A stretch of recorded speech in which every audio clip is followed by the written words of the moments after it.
अभिमन्यु के हाथ में जो इलेक्ट्रोमैग्नेटिक फील्ड मीटर था वो लगातार बजते जा रहा था। उसकी आवाज धीरे धीरे तेज होती जा रही थी। युग इलेक्ट्रोमैग्नेटिक फील्ड मीटर को देखते हुए कहता है, यार ये इतना आवाज क्यों कर रहा है, तो इसे बंद क्यों नहीं करता, वरना जंगली जानवर जाग जाएंगे। और यदि वो जाग गए ना तो भूत प्रेत हमें मारे या ना मारे, लेकिन वो हमें जरूर मार डालेंगे। अभिमन्यु चिढ़ते हुए युग से कहता है, युग तू तो ऐसे बोल रहा है जैसे मैं ये सब जानबूझकर कर रहा हूँ। ये डिवाइस अपने आप ही बजता है, और वो भी तब जब आपके आसपास कोई पैरानॉर्मल एक्टिविटी हो रही हो। मतलब ये है कि हमारे आसपास जरूर कोई ना कोई अदृश्य शक्ति है। अभिमन्यु इस इलेक्ट्रोमैग्नेटिक फील्ड को चारों तरफ घुमाने लग जाता है, और जिस डायरेक्शन में इलेक्ट्रोमैग्नेटिक फील्ड मीटर से ज्यादा आवाज आ रही थी उस ओर जाने लग जाता है। युग अभिमन्यु को रोकते हुए कहता है, कहाँ जा रहा है तू? अभिमन्यु बांस के पेड़ से निकलते हुए कहता है, भूत को पकड़ने। चल जल्दी से मेरे पीछे आ जा। बहुत हंस रहा था ना तू? हाँ चल आ जा, आज तुझे ना भूत दिखाता हूँ। अरे मैं तो युग अपनी बात पूरी कर पाता उससे पहले ही अभिमन्यु वहां से चले जाता है। युग भी अपना सामान उठाता है और अभिमन्यु के पीछे पीछे जाने लग जाता है। इलेक्ट्रोमैग्नेटिक फील्ड मीटर से आ रही आवाज का पीछा करते करते युग और अभिमन्यु दोनों ने काला झाड़ी जंगल पार कर लिया था और वो किश्नोई नदी के पास पहुंच गए थे। अभिमन्यु इलेक्ट्रोमैग्नेटिक फील्ड मीटर को हवा में लेफ्ट राइट करते हुए कहता है, आवाज तो यहीं से आ रही है, मतलब भूत यहीं कहीं है हमारे आसपास। युग चिढ़ते हुए कहता है, ये क्या बोल रहा है अभिमन्यु तू? ये भूत भूत कुछ नहीं होते, छोड़िए तेरी मशीन। युग तू 2 मिनट चुप रहेगा? मुझे अपना काम करने दे, समझा? डिस्टर्ब मत कर, हम लोग भूत के बहुत करीब है। देखना आज तो मैं उसे पकड़ ही लूंगा।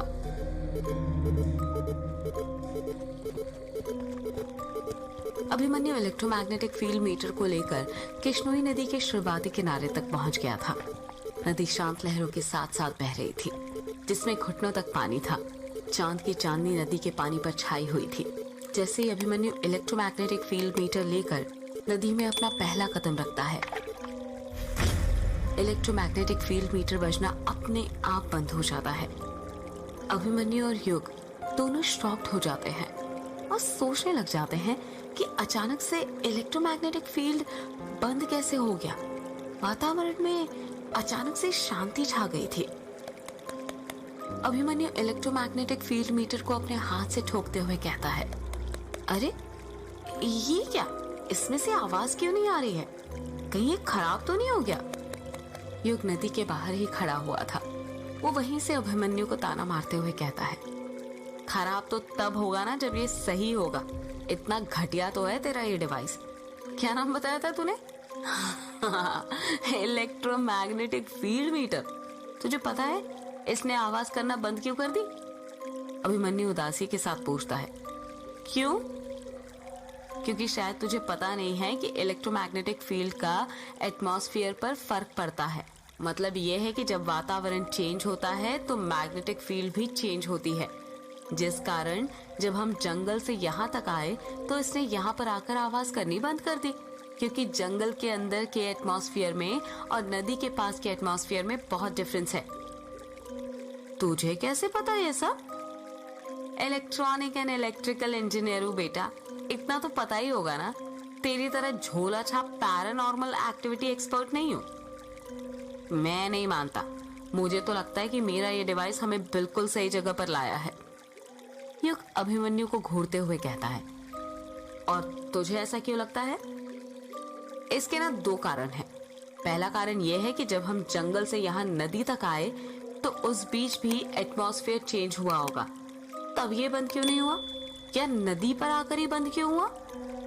युग हैरानी के साथ पूछता है। और दूसरा कारण ये है कि आज से 13 साल पहले यक्षिणी हर पूर्णिमा और अमावस्या की रात किश्नोई नदी पार करने वाले मर्दों के साथ संभोग करके उनके दिल का खून पीकर उन्हें मार देती थी। युग शॉक्ड होते हुए कहता है, तो ये कहानी तुझे भी पता है? ये कहानी नहीं है, हकीकत है। और ये बात बंगला मुड़ा और रोंकामुचा गांव के बच्चे बच्चे को पता है, समझा? छोड़िए सब। तो हाँ, क्या बता रहा था मैं कि देख, यक्षिणी मर्दों के साथ संभोग करके उन्हें मार देती थी यहीं पर, इसी नदी के पास। तो उनकी आत्मा भी यहाँ पर ही भटक रही होगी ना, समझा? इसीलिए तो मेरा ये डिवाइस यहाँ पर आकर बंद हो गया। युग घूरते हुए अभिमन्यु से पूछता है, तो ये यक्षिणी भूत प्रेत डायन पर भरोसा करता है? हाँ करता हूँ। क्यों, तू नहीं करता? नहीं। अभिमन्यु युग के पास जाते हुए कहता है, तो फिर गले में ये काली माँ का लॉकेट क्यों पहना हुआ है? युग के गले में काली माँ का लॉकेट था जिसमें उन्होंने रौद्र रूप धारण किया हुआ था और उनके पैरों पर भगवान शिव थे। युग उस लॉकेट को हाथ लगाते हुए कहता है, ये लॉकेट, ये तो मुझे माँ ने दिया था, उन्हीं के याद में पहनता हूँ। अब तो वो है नहीं, इसीलिए। युग अपनी बात पूरी करता इससे पहले ही अभिमन्यु कहता है, कुछ भी हो, पर भरोसा तो करता है ना, भले ही माँ के कारण क्यों ना करता हो। तो फिर भूतों पर भी भरोसा करना सीख जा। पर जो चीज दिखाई नहीं देती उस पर विश्वास कैसे करूं? दिखते तो हमें भगवान भी नहीं है, पर फिर भी हम उन पर विश्वास करते हैं ना। तुझे पता है, ये जो भूत होते हैं ना, हर वक्त हमारे साथ रहते हैं, हमारे साथ खाते हैं, सोते हैं, उठते हैं, बैठते हैं, सब काम करते हैं, पर ये हमें दिखाई नहीं देते। पता है क्यों? क्यों? क्योंकि इनके पास भी भगवानों की तरह शक्तियां होती है, शैतानी शक्तियां। भगवान और भूत दोनों एक ही सिक्के के दो पहलू है। देख, दोनों के हिंदी और इंग्लिश के शुरुआती अक्षर भ और जी से ही स्टार्ट होते हैं, चाहे वो इंग्लिश का होस्ट हो और गॉड हो या फिर हिंदी का भूत और भगवान। तू तो सही में इंटेलिजेंट वाली बातें करने लग गया यार। तुझे ये सब बातें कैसे पता? तेरे पापा ने बताई। युग हैरानी के साथ पूछता है, क्या कहा? मेरे पापा ने बताई? पर कब? यार, उनकी किताबों में लिखा है ये सब। तूने उनकी किताबें नहीं पढ़ी? हूं मैं तुझे। क्या बोला? कुछ नहीं। वो देख, वो रही तेरी ग्रेवयार्ड कोठी। अभिमन्यु ने अपने हाथ से राइट साइड की ओर इशारा करते हुए कहा। जिस ओर अभिमन्यु ने इशारा किया था, जब युग उस तरफ देखता है तो वो देखता है कि ग्रेवयार्ड कोठी का ऊपरी सिरा नदी से साफ साफ दिख रहा था। ग्रेवयार्ड कोठी ऊपरी सतह पर बनी थी, जिस कारण उसका गुंबद देखा जा सकता था। ग्रेवयार्ड कोठी नदी से करीब 600-700 मीटर दूरी पर थी। ग्रेवयार्ड कोठी के ऊपर काले काले बादल मंडरा रहे थे, जिन्हें देखकर ऐसा लग रहा था कि वो काली शक्तियां थी जो युग के वहां आने का इंतजार कर रही थी। युग और अभिमन्यु पैदल पैदल ग्रेवयार्ड कोठी की तरफ जाने लग जाते हैं। कुछ ही देर चलने के बाद वो दोनों ग्रेवयार्ड कोठी के पास पहुंच जाते हैं। ग्रेवयार्ड कोठी खेतों के एकदम बीच में बनी हुई थी। आसपास दूर दूर तक कोई घर नहीं था। ग्रेवयार्ड कोठी के पास करीब 2 हेक्टेयर जमीन थी जो खाली पड़ी हुई थी। ग्रेवयार्ड कोठी 2 मंजिला थी, जिसमें बाहर से खिड़कियां देखने से लग रहा था कि करीब 50 से 60 कमरे होंगे। कोठी में ग्रे कलर किया गया था। अभिमन्यु ग्रेवयार्ड कोठी को देखते हुए कहता है, यार, ये तो किसी फिल्म की हॉरर कोठी जैसी लग रही है। देख, कोठी के ऊपर काले बादल भी कैसे मंडरा रहे हैं ना। युग चिढ़ते हुए कहता है, यार, ये फिल्मों की नहीं है, मेरे पूर्वजों की कोठी है जो उन्होंने अंग्रेजों से खरीदी थी। हाँ यार, पता है, मैंने डिटेल्स निकाली थी इस कोठी की। ये अंग्रेज लोग भी ना बड़े कमाल के थे। कैसे? तुझे पता है ये कोठी कब और क्यों बनाई गई थी? नहीं। आज से 200 साल पहले 24 अगस्त 1608 में अंग्रेज अपने इंडिया में आए थे। उस वक्त उनका भारत में शासन नहीं था और ना ही उनके रहने के लिए कोई ठिकाना था। जब वो मेघालय में आए तो उन्हें अपने बंगला मुड़ा गांव में भी रहने नहीं दिया गया, क्योंकि ये अंग्रेज गाय सुअर सब खाते थे और हमारे हिंदू धर्म में गाय को देवी माँ की तरह पूजा जाता है। उस वक्त अंग्रेजों के एक जर्नल ने मोटी रकम देकर जमीन खरीदनी चाहिए, पर गांव वालों ने मना कर दिया। फिर क्या हुआ? होना क्या था? हम सबको पता है कि इंडिया में लालची लोग तो भरे हुए हैं। उस वक्त बंगला मुड़ा के राजा अंग्रेजों से मोटी रकम भी हथियाना चाहते थे और प्रजा को निराश भी नहीं करना चाहते थे। इसलिए उन्होंने बंगला मुड़ा गांव के बाहर जो कब्रिस्तान वाली जमीन थी वो उन्हें बेच दी। गांव वाले तो दिन में भी वहां पर जाने से डरते थे, पर ये अंग्रेज कहाँ किसी से डरने वाले थे। उन्हें भारत का खजाना जो लूटना था, उन्होंने कब्रिस्तान के ऊपर ही कोठी बना दी। गांव वाले शुरू में इसे लाशों वाली कोठी कहते थे, फिर अंग्रेजों ने ही इसे ग्रेवयार्ड कोठी नाम दे दिया।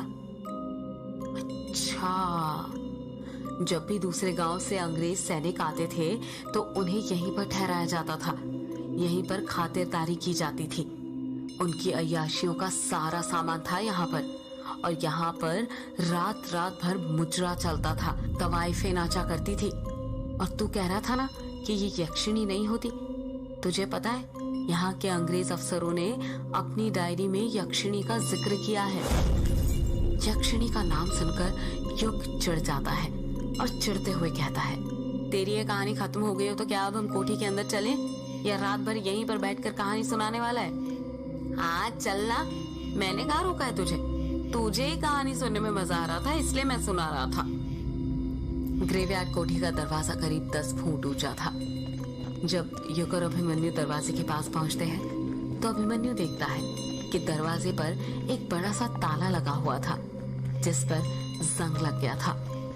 अभिमन्यु ताले को हाथ लगाते हुए कहता है, अरे इस पर तो ताला लगा हुआ है, तेरे पास ताले की चाबी भी है क्या? युग अपना बैग टटोलने लग जाता है और कहता है, रखी तो थी इसकी चाबी मेरे पास, कहाँ गई? दिख क्यों नहीं रही यार? हाँ ये रही। युग अपने बैग से ताले की बड़ी सी चाबी निकाल लेता है। खोल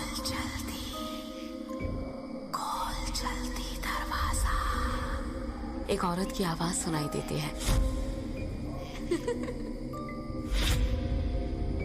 युग हैरानी के साथ कहता है, यार तूने आवाज सुनी? अभिमन्यु पूछता है, कैसी आवाज? औरत की आवाज। यार वो कह रही थी कि खोल जल्दी दरवाजा। क्या कहा? औरत की आवाज।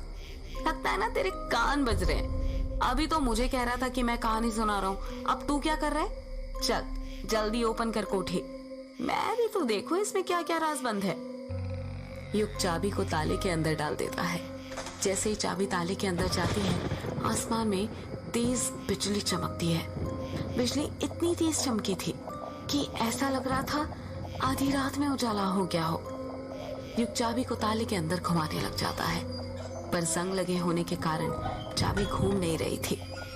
युग चाबी घुमाते हुए कहता है, अरे ये क्या, ये घूम क्यों नहीं रही?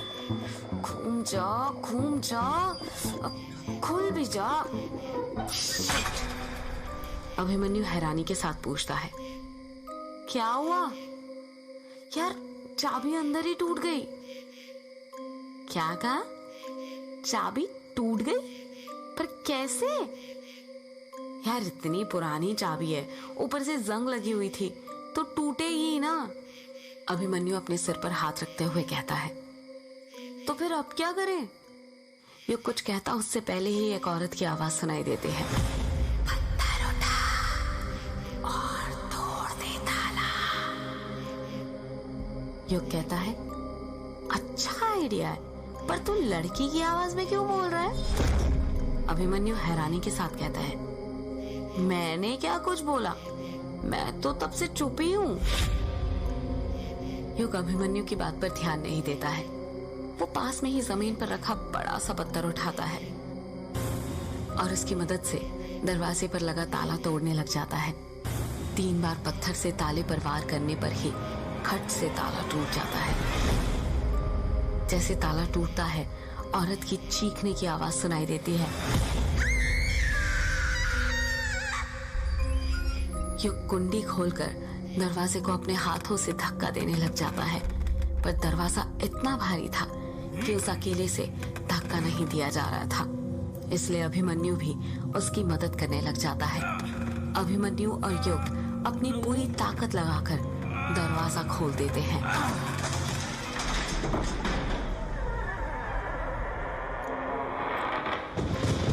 जैसे ही दरवाजा खुलता है, धड़धड़ाते हुए जोरों से बारिश होने लग जाती है। दरवाजा खुलते ही एक औरत की फिर चीखने की आवाज सुनाई देती है। युग डरते हुए कहता है, कौन है? कोठी के अंदर से औरत की आवाज सुनाई देती है, मैं यक्षिणी, तेरी मां।